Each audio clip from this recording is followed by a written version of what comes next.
राजनीतिक अपनी जगह, पारिवारिक मामला अपनी जगह पर है, इसलिए उसको आप राजनीतिक रूप में तेजस्वी यादव के साथ भी चिराग पासवान की मुलाकात हुई, तो क्या लगता है कुछ राजनीति में अब देखिए, चिराग पासवान जी तो हमसे भी आके मिले हैं, तो क्या इसका मतलब है कि हम लोग लोजपा के साथ गठबंधन कर रहे हैं, क्या मर्ज कर रहे हैं? ऐसी कोई बात नहीं है। वो अलग बात था, वो अलग ओकेजन था। वो विशुद्ध पॉलिटिक्स उसको मत लीजिए, वो पारिवारिक था। पक रही होगी सर? खिचड़ी अब आपसे, आपके पास हम चाय पीने चल जाएंगे तो कोई खिचड़ी पक जाएगी? ऐसा कोई बात नहीं है। क्या आपकी पार्टी चाहती है कि चिराग आए? देखिए, मेरे चाहने से क्या होगा? हम लोग तो चाहते हैं कि सब मिल के हम लोग चुनाव लड़ें, तो जितना मजबूत होंगे उतना ही एनडीए मजबूत होगा और उतना ही बिहार का विकास होगा, बिहार के गरीबों का भला होगा। ठीक सर। नमस्कार, आप देख रहे हैं एज़टीवी बिहार न्यूज़। बिहार सरकार मंत्री सह जहानाबाद प्रभारी मंत्री डॉक्टर संतोष कुमार सुमन जहानाबाद जिला अंतर्गत आपदा से प्रभावित बाढ़ इलाकों का निरीक्षण किया एवं जहानाबाद के समाहरणालय सभागार में बाढ़, सुखाड़, कृषि, सिंचाई, पशुपालन, कोविड-19, स्वास्थ्य और समान प्रशासन से संबंधित समस्याओं हेतु समीक्षा बैठक कर अधिकारी को जरूरी निर्देश दिए। वहीं पत्रकारों से बातचीत में कहा कि जो विभाग के द्वारा रिपोर्ट दिया गया था, जिसमें है कि जहानाबाद स्थित समान है, यहाँ पर कोई क्षति नहीं हुआ है, इस पर मैं आज खुद निरीक्षण किया है और अधिकारियों को निर्देशित किया है कि पुनः जांच करें। कुछ कमी रह जाता है, खाद की कमी पर क्या कुछ कहा, अब खुद सुनिए। इस मौके पर रितेश कुमार चुन्नू, पम्मी शर्मा, प्रकाश कुमार सहित कई लोग उपस्थित थे। लोग विगत 7 तारीख को माननीय मुख्यमंत्री जी के साथ एक विस्तृत समीक्षात्मक बैठक हुई थी, करीब 6.5 या 7 घंटे चली थी। उसमें सभी जिलों के डीएम थे जो वीडियो कॉन्फ्रेंसिंग के माध्यम से जुड़े हुए थे और सभी माननीय मंत्री थे।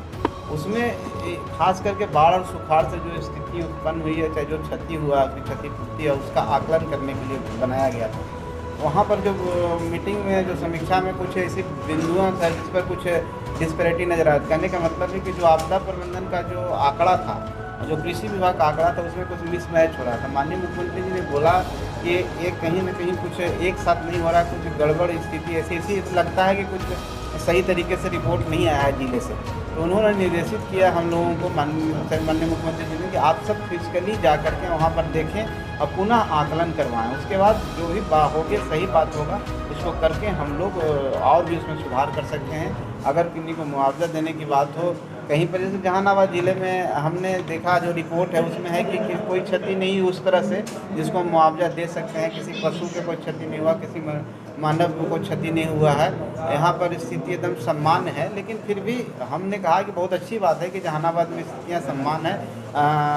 ये अच्छी बात है, आपने काम किया है, आप सब अच्छी तरह से फ्लड फाइटिंग की है, जो भी है तरीके होते हैं सरकार के, आपने उसको उपयोग किया है। लेकिन कहीं न कहीं थोड़ी सी भी कमी रह जाती है और उसके कारण परेशानी होती है, तो हम लोग उसके लिए यहाँ आए हैं और विस्तृत आदेश दिया है, एक तरह से समझिए निर्देशित किया है कि आप पुनः जांच करें, पुनः जा करके अपने माइक्रो स्तर, पंचायत स्तर पर अपने लोगों को लगा के, कृषि विभाग को, आपदा प्रबंधन के अंचल के जितने भी अधिकारी हैं उनको लगा करके और जनप्रतिनिधियों का समन्वय स्थापित करके उनसे फीडबैक लेके, उनका भी कुछ इशू था, माननीय विधायक जहानाबाद का इशू था, मखदूमपुर का था, घोसी का था।